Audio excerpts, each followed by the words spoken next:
अस्सलाम वालेकुम रहमतुल्लाहि व बरकातुहू। कैसे हैं दोस्तों? उम्मीद है कि बखैर वाफ़ियत होंगे। क्या 2020 अज़ाबों का साल है? बहुत सारे लोग ऐसा कहते हैं। आप सबको पता है कि सन 2020 की शुरुआत अच्छी नहीं हुई, और सिर्फ शुरुआत ही नहीं बल्कि 5 महीने बीत चुके हैं और हादसात का सिलसिला बंद होने का नाम नहीं ले रहा है। कभी कोरोना वायरस, कभी बुशफायर, कभी एयरलाइंस हादसा, कभी ज़लज़ला, कभी बाढ़ और कभी टिड्डियों का झुंड। इन तमाम चीज़ों को देख करके लोग यही कहते हैं कि क्या 2020 अज़ाबों का साल है। इस वीडियो में आज हम इसी के बारे में बात करेंगे। दोस्तों, 2020 को सबसे ज़्यादा बदसूरत और बदनुमा बनाने में जिस हादसे का हाथ है वो है कोरोना वायरस। कोरोना की शुरुआत दिसंबर 2019 में चाइना के एक शहर वुहान से हुई। 11 मार्च 2020 को वर्ल्ड हेल्थ ऑर्गेनाइजेशन ने ये कहा कि एक आलमी महामारी है। इस बीमारी से तकरीबन 3,76,000 लोगों की अब तक मौत हो चुकी है और 62 लाख लोग ऐसे हैं जो इस बीमारी में कहीं ना कहीं लथपथ हैं। इस वायरस से मरने वालों की परसेंटेज कम है, यानी वो लोग जिनको ये बीमारी होती है उसमें से 3.4% लोग नहीं बचते, यानी उनकी मौत हो जाती है। इस बीमारी का इंसानी ज़िंदगी पर सोशली, पॉलिटिकली और इकोनॉमिकली बहुत ज़्यादा असर पड़ा है। एशियन डेवलपमेंट बैंक के हिसाब से वर्ल्ड इकोनॉमी में $8.8 ट्रिलियन का नुकसान हुआ है, जबकि साउथ एशियन जीडीपी में $182 बिलियन से लेकर के $218 बिलियन का नुकसान हुआ है। डॉक्टर जाकिर नाइक से किसी ने पूछा कि क्या कोरोना वायरस अल्लाह ताला की तरफ से अजाब है। इसका जवाब देते हुए डॉक्टर जाकिर नाइक ने कहा कि ये कुछ लोगों के लिए अजाब हो सकता है और कुछ लोगों के लिए आजमाइश। जो लोग अच्छे हैं, जो लोग नेक हैं, जो लोग अल्लाह ताला को मानते हैं, उनके लिए ये आजमाइश है। और जो लोग दुनिया में फसाद फैलाते हैं, लड़ाई झगड़े करते हैं, एक दूसरे को मारते और पीटते हैं और अल्लाह ताला के बताए हुए रास्ते से भटके हुए हैं, उन लोगों के लिए एक अजाब है। इसलिए दोस्तों, 2020 को अगर सबसे ज़्यादा किसी बीमारी या वबा से नुकसान हुआ है तो वो है कोरोना वायरस या कोविड-19। 2020 में ही होने वाला दूसरा हादसा ऑस्ट्रेलिया बुशफायर का है। ये आग जून 2019 में लगी, लेकिन इतनी ज़्यादा बेकाबू हो गई कि बहुत तेज़ी से फैली और तकरीबन 25.5 मिलियन हेक्टेयर इलाके में ये फैल गई। इस आग की वजह से बहुत सारी इमारतें और बिल्डिंगों को भी नुकसान हुआ और कहा जाता है कि तकरीबन 1 अरब जानवर इस आग के शिकार हुए, इस आग में जल के मर गए। ये भी एक बहुत बड़ा हादसा था जो 2020 के ऊपर एक बदनुमा दाग है। तीसरा, ईरान में यूक्रेनियन जेटलाइनर का हादसा। ईरान के कुद्स फोर्स के कमांडर कासिम सुलेमानी की अमेरिकी ड्रोन हमले में मौत हो गई। अमेरिका के प्रेसिडेंट डोनाल्ड ट्रंप ने कहा कि कासिम सुलेमानी को मारने का हुक्म उन्होंने ही दिया था। उसके बाद ईरान बहुत ज़्यादा खफा हुआ और ये कहा कि इसका बदला ज़रूर लिया जाएगा। ईरान ने इराक में अमेरिकी फ़ौजियों के अड्डों पर कई बैलिस्टिक मिसाइल दागे। उसके अलावा अनजाने में यूक्रेनियन एयरलाइंस को ईरान में तबाह कर दिया, उसको नीचे गिरा दिया। उस एयरलाइंस में तकरीबन 176 लोग थे और सारे लोग मारे गए। इस हादसे के बाद ईरान के सुप्रीम लीडर ने कहा कि इस हादसे का हमें बहुत ज़्यादा दुख है और ये गलती से हुआ। ये तीसरा हादसा है जो 2020 में हुआ।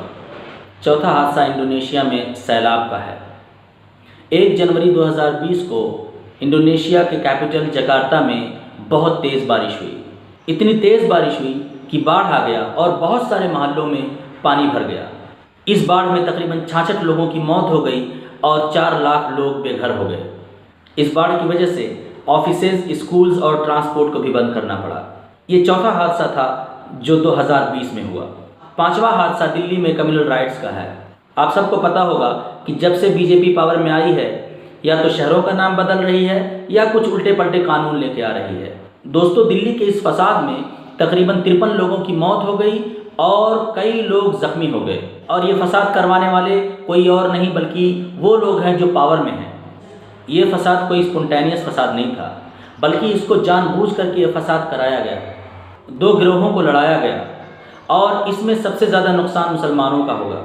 मुसलमानों की दुकानें लूटी गईं, उनके घरों को तोड़ा गया और मस्जिदों तक को तोड़ा गया। आपको याद होगा कि कपिल मिश्रा, अनुराग ठाकुर और परवेश वर्मा ने कैसी कैसी बातें कही थी। उस फसाद के जिम्मेदार वही लोग हैं, लेकिन आज हालत ये है कि वो लोग घूम रहे हैं और जो लोग अपना पीसफुल प्रोटेस्ट कर रहे थे आज वो जेल में हैं। छठा हादसा फिलीपीन में वोल्केनो फटने का है। इसमें तकरीबन 39 लोगों की मौत हुई। ऐसा वोल्केनो फिलीपीन में 43 साल बाद हुआ। इस तरह का वोल्केनो 1977 में हुआ था। ये हादसा भी 2020 में होने वाला छठा हादसा है जिसमें कई लोगों की जानें गईं। सातवां हादसा बास्केटबॉल के लेजेंड कोबी ब्रायंट के हेलीकॉप्टर क्रैश में मौत। ये 7 लोगों के साथ एक हेलीकॉप्टर में कैलिफोर्निया के एक स्टेडियम में जा रहे थे जहां वो अपनी बेटी की टीम को कोच करने वाले थे, लेकिन ये हेलीकॉप्टर हादसे का शिकार हुआ। इस हादसे में वो और उनके साथ जितने लोग थे हलाक हो गए। आठवां हादसा तुर्की और कैरेबियन में ज़लज़ला। 24 जनवरी को ईस्ट तुर्की में ये ज़लज़ला आया जो 6.7 मैग्नीट्यूड का था। 41 लोग इसमें हलाक हुए और 1600 से ज़्यादा लोग ज़ख्मी हुए। इसमें तकरीबन 10 बिल्डिंगें गिर गईं और इस ज़लज़ले के झटके अर्मेनिया, शाम और ईरान में भी महसूस किए गए। और 28 जनवरी को कैरेबियन में 7.7 मैग्नीट्यूड का ज़लज़ला आया जिसकी वजह से फ्लोरिडा को खाली करा दिया गया। नवा हादसा दोस्तों टिड्डियों का है। आपने अर्नब गोस्वामी को कहते हुए सुना होगा कि पाकिस्तान अब टिड्डियों से भारत में हमले करवा रहा है। पाकिस्तान के मिलिटेंट्स को अर्नब गोस्वामी और हिंदुस्तान की गवर्नमेंट ने सूली पे चढ़ा दिया, इसलिए अब उनके पास कुछ नहीं बचा। अब ये टिड्डियाँ बची हैं जिनसे वो हमले करवा रहे हैं। लेकिन ये तो मजाक की बात है और जो शख्स ऐसी बातें कहता है वो खुद एक मजाक है। लेकिन हकीकत यह है कि टिड्डियों ने बहुत बड़े लेवल पे तबाही मचाई और सिर्फ हिंदुस्तान ही में नहीं बल्कि पाकिस्तान और अफ्रीकन कंट्रीज़ में भी ये टिड्डियों ने बहुत बड़े लेवल पे तबाही मचाई। फूड एंड एग्रीकल्चरल ऑर्गेनाइजेशन के मुताबिक 40 मिलियन टिड्डियाँ 35,000 लोगों का खाना खा सकती हैं। इन टिड्डियों की वजह से न सिर्फ किसान बल्कि हुकूमतें भी परेशान हो चुकी हैं। बहुत जगहों पर इनसे निपटने के लिए अलग अलग तरह के हरबे अपनाए जा रहे हैं। कुछ लोग कहते हैं कि हवाई जहाज़ से स्प्रे छिड़क दिया जाए तो ये मर जाएंगी। कुछ कहते हैं कि नहीं, इनको जाल में पकड़ करके इनको प्रोसेस करिए और मुर्गियों का खाना इनसे बनाइए। कुछ लोग कहते हैं कि इन टिड्डियों को इंसान भी खा सकते हैं।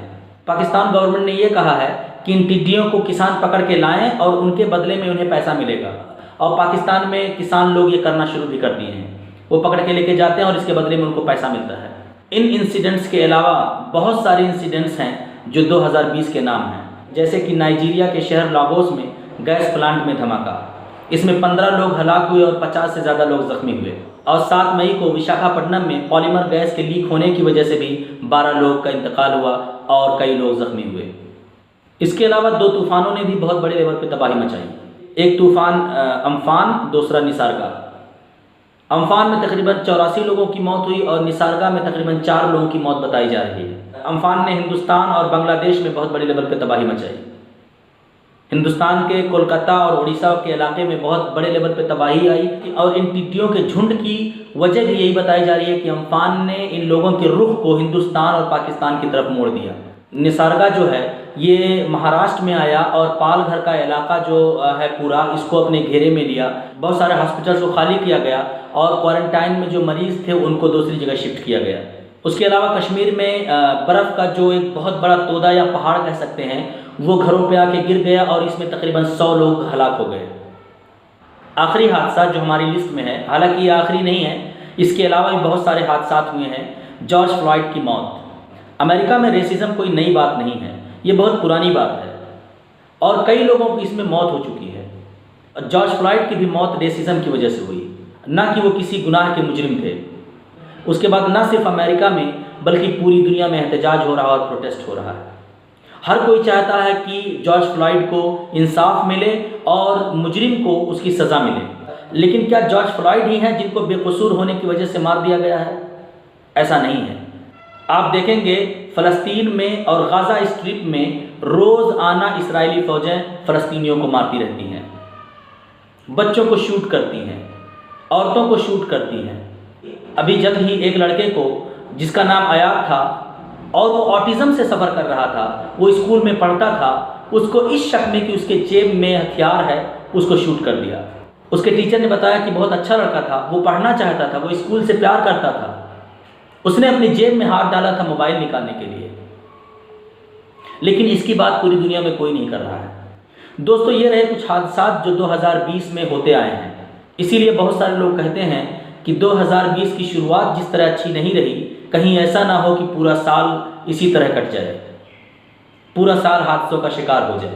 मेरा मानना यह है कि ये अजाब भी है और ये आजमाइश भी है। ये उन लोगों के लिए अजाब है जो अपनी मनमानी करना चाहते हैं, जो पूरी दुनिया में खुराफात मचाना चाहते हैं, जो दुनिया को कंट्रोल करना चाहते हैं, जो दुनिया में तबाही मचाना चाहते हैं। ये उन लोगों के लिए अजाब है। इन तमाम हादसात से उन लोगों को सीखने की ज़रूरत है और ये समझने की ज़रूरत है कि द मोस्ट पावरफुल कोई और है, और जिनके लिए आजमाइश है उनको दुआ करने की ज़रूरत है कि अल्लाह ताला हमको ऐसी आजमाइश में ना डाल जिस आजमाइश में हम नाकाम हो जाएं या फेल हो जाएं। आजमाइश के ताल्लुक से कुरान करीम में अल्लाह ताला ने इरशाद फरमाया, बिस्मिल्लाहिर्रहमानिर्रहीम, वलनब्लुवन्नकुम बिशैइन मिनल खौफि वल जू'i व नक़्सिम मिनल अम्वालि वल अनफुसि वस्समरात वबश्शिरिस साबिरीन। इस आयत में अल्लाह ताला कहता है कि हम इंसानों को अलग अलग ढंग से आजमाएंगे, कभी डरा करके, कभी उनके दिल में खौफ और डर बिठा करके, कभी भूख से, कभी उनकी फसलों में कमी करके, कभी उनकी जानें लेकर के। और इसमें सबसे अच्छे लोग वो हैं जो सब्र करते हैं और अल्लाह ताला के बताए हुए रास्ते पर डटे रहते हैं। अल्लाह ताला से दुआ है कि अल्लाह ताला हम तमाम लोगों को सही रास्ते पर चलने की और सब्र की तौफीक दे, आमीन। दोस्तों, अगर ये वीडियो आपको पसंद आई हो तो लाइक करें, सब्सक्राइब करें और बगल में बेल आइकन को ज़रूर दबाएं ताकि आने वाला हर वीडियो आपको सबसे पहले पहुँचे। अपना बहुत बहुत ख्याल रखिए। वस्सलामु अलैकुम वरहमतुल्लाहि वबरकातुहू।